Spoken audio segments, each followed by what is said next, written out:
সাতক্ষীরায় এবছর রেকর্ড পরিমাণ মুকুল ধরেছে আম গাছে। প্রতিটি গাছেই ধরেছে মুকুল। এবছর আমে লাভবান হওয়ার স্বপ্ন দেখছেন চাষিরা। তাদের পরামর্শ দিয়ে সহযোগিতা করছে কৃষি বিভাগ। প্রত্যাশা, এবার উৎপাদন ও বিদেশ রপ্তানি দুটোই লক্ষ্যমাত্রা ছাড়াবে। খরচ বাঁচে 65% পর্যন্ত। ওয়ালটন বিএলডিসি ফ্যান ছড়ায় স্বস্তির সবুজ হাওয়া। গাছের থোকায় ঝুলছে মুকুল, মুকুল ফুঁড়ে আসতে শুরু করেছে আমের গুটি। জেলায় এবছর রেকর্ড পরিমাণ ধরেছে আমের মুকুল। দেশের মধ্যে প্রথম বাজারে আসে সাতক্ষীরার আম। আবহাওয়া অনুকূলে থাকলে ফলন ভালো ও লাভবান হওয়ার স্বপ্ন দেখছেন আম চাষিরা। প্রতিটা গাছে সুন্দর মুকুল ধরছে।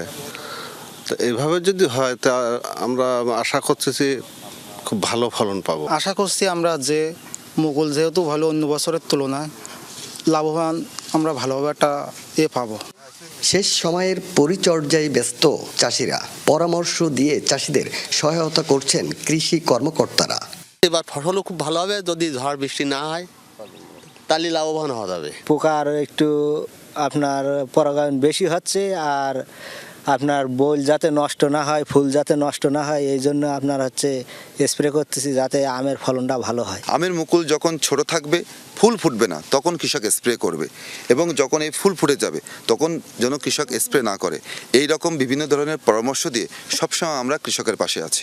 জেলায় এবছর 4137 হেক্টর জমিতে গোপালভোগ, হিমসাগর, গোবিন্দভোগ সহ নানা জাতের আমের বাগান হয়েছে। এসব বাগান থেকে কৃষি বিভাগ আমের উৎপাদন লক্ষ্যমাত্রা ধরেছে 70,900 মেট্রিক টন।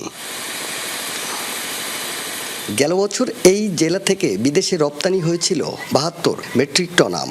এবছর উৎপাদন ও রপ্তানি দুটোই লক্ষ্যমাত্রা ছাড়াবে বলে আশা করছে কৃষি বিভাগ।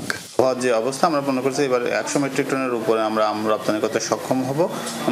গত বছর আমাদের যে উৎপাদন ছিল, আমরা আশা করছি যে এবছর যে আমাদের লক্ষ্যমাত্রা চেয়ে এটা উৎপাদনটা ছাড়িয়ে যাবে।